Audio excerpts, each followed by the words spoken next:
Salut mon gars, aujourd'hui on s'attaque à la critique et à la review du set Mona Lisa. Il s'agit du set 31213 de Léonard de Vinci. C'est un ouvrage d'ailleurs, petit clin d'œil ici, qui a été réalisé en 1503 et il y a exactement 1503 pièces. Donc joli petit clin d'œil de la part de Lego. La pièce se présente comme ceci, le packaging se présente comme ça. À l'intérieur, vous avez 13 sachets, il me semble, si je dis pas de bêtises. Non, pardon, environ 17. 17 sachets, mais les petits sachets, vous en avez quelques-uns qui sont rikiki, puis d'autres qui sont plus épais. Ceux qui sont rikiki, c'est ceux qui vous donnent tous les petits détails au niveau du visage. Donc on va voir ensemble comment se passe la construction et est-ce que c'est bon à faire. Donc le gros point positif de ce set, c'est l'encadrement doré. Ça, il n'y a pas à dire, ils l'ont réussi, ils l'ont bien fait. Quand on regarde le set de la galaxie, la Voie lactée, quand on regarde le Van Gogh de les tournesols, ou bien quand on regarde la Grande Vague, à côté, ces sets-là font vraiment cheap au niveau du cadrage, puisqu'il n'y en a tout simplement pas. Enfin, il est quasiment inexistant quand on regarde la Joconde à côté, qui elle, c'est tout en dorure. C'est vraiment super. Vous avez une très belle construction à faire ici. Et le cadre, sur tous les cadres que j'ai vus, je dis pas ça parce que c'est la Joconde que j'ai choisi, mais c'est le plus joli, c'est celui qui donne le plus de flash. D'ailleurs, c'est ce que je comprends pas. Pourquoi on n'a pas eu cette harmonie où on fait des cadres dorés sur tout le thème de l'art, hein, tous les tableaux art. Pourquoi ils n'ont pas fait ça partout et que c'est juste sur la Joconde, ça, c'est dommage. Parce que du coup, on n'a pas une bonne alchimie entre tous les cadres, puisque tous les cadres de tous les tableaux sont différents, ils n'ont pas la même couleur.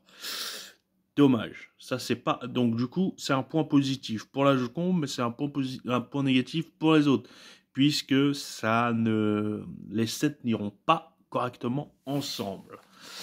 Alors, on va s'approcher un petit peu. Et alors, l'expérience de construction. Alors, on commence par faire le montage du cadre.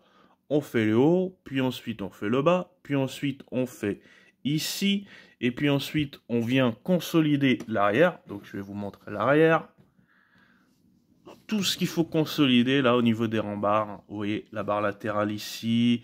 On vient installer les petits crochets. Hop, on vient consolider. Ensuite, sur l'expérience de construction, on vient mettre les 6 petits cadres support qui va nous permettre ensuite de nous placer nos petites pièces de la Joconde, des Mona Lisa. Ensuite, on la pose ici. Et là, après, hop, on commence par mettre les petites toiles noires ici. On commence par mettre les petites toiles du haut. Et puis, petit à petit, et là, vous voyez que il y a Mona Lisa qui ressort parce qu'on a un effet 3D. On n'a pas un effet mosaïque plat, bête et méchant. En fait, vous avez tout le visage qui ressort et vous avez tous les bras, hein, les mains, les bras, les épaules, tout son corps en fait est en effet 3D. Et on peut le voir ici, vous voyez, ça ressort, ça ressort. Vous voyez, tout le corps ressort et la tête ressort. Et voir même un petit peu au niveau du ciel, au niveau du paysage sur l'arrière-fond. Moi, je trouve que ça rend bien. Et ce que je trouve ça bien, c'est que, vous voyez, au niveau des briques, là, il y a ça ressort. Vous avez tout le temps les petits boutons qui ressortent ici. Je trouve que ça fait un style, ça fait un genre. Et là, sur les petites briques dorures, vous avez marqué le gravure Lego à chaque fois. Sur toutes les petites briques, là. Alors il faut savoir que à sa sortie, ça avait été retardé. La sortie avait été retardée à cause de ces petites briques parce qu'ils avaient rencontré quelques petits soucis au niveau de la création de ces briques. Donc ils ont dû reporter la sortie de ce set-là. Ce qui a fait que juste pour ces pièces-là, on a eu un retard de sortie. Alors, attention, hein, il y a beaucoup de gens qui disent que le visage c'est manger un platane. Je sais qu'il y a beaucoup de jeux qui n'aiment pas le visage de la Joconde. Moi, ce que je dirais, ce que je n'aime pas, c'est son nez plat. Je sais pas pourquoi ils lui ont mis un nez plat. C'est dommage, parce que, vous voyez, là, on a arrondi au niveau du visage, au niveau du front. Ça fait un joli arrondi. Hop. Vous voyez, ils ont voulu faire un effet 3D, mais on a un nez complètement plat. On dirait qu'on est sur une œuvre de Picasso, là. Vous voyez ce que je veux dire? On dirait qu'on fait du cubisme. Ah bah, non, c'est pas du cubisme, non. C'est Mona Lisa. Donc, c'est dommage, c'est dommage. Ça, c'est juste peut-être le nez, moi, que je reproche que c'est dommage. Et puis, vous voyez, là,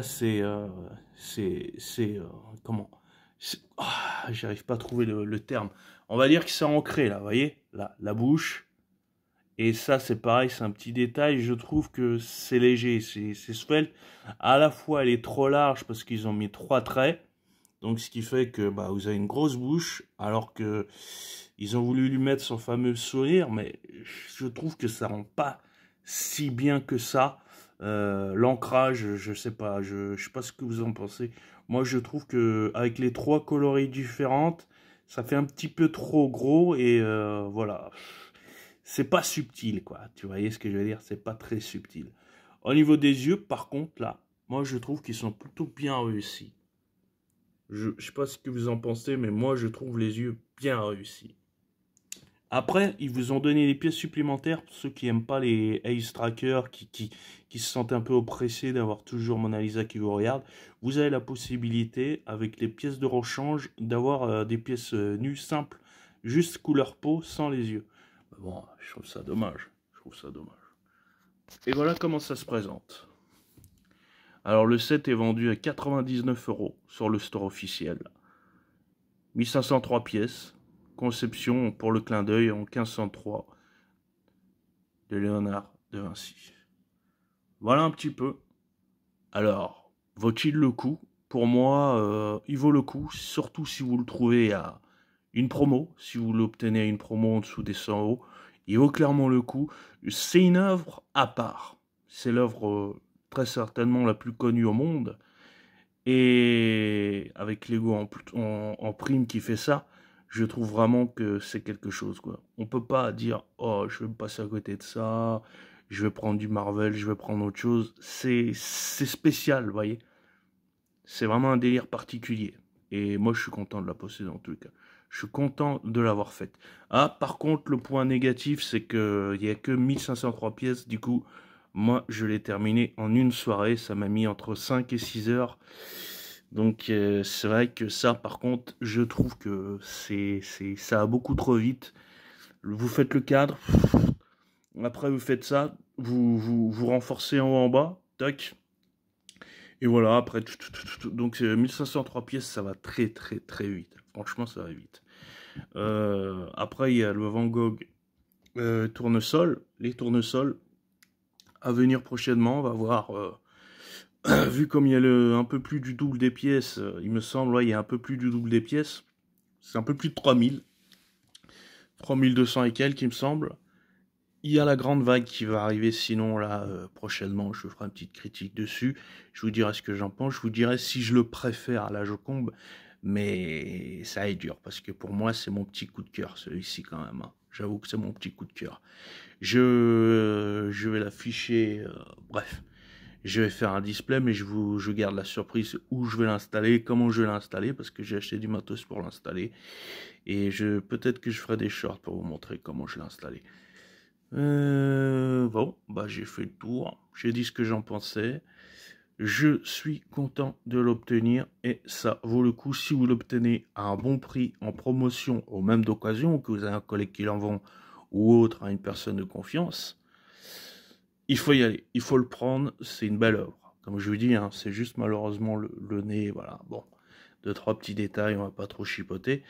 Donc, prochainement, ce que je compte prendre, là, le prochain, c'est la grande vague. Comment il s'appelle? Okize, je crois qu'il s'appelle. Okize, le créateur. Hein.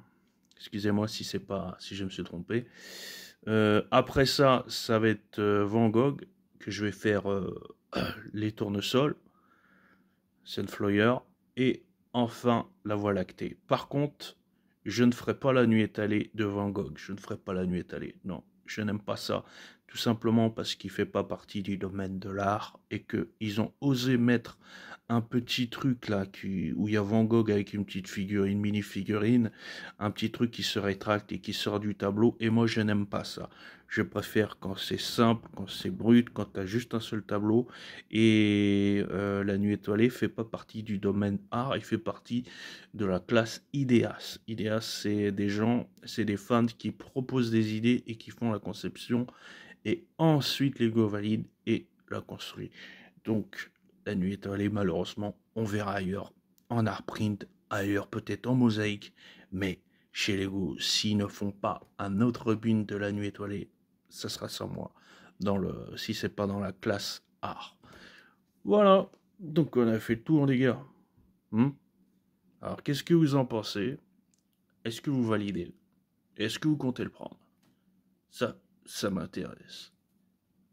Vous pouvez soutenir les liens, la chaîne, tous les liens dans la description, en priorité, en PayPal. Ha, Québec.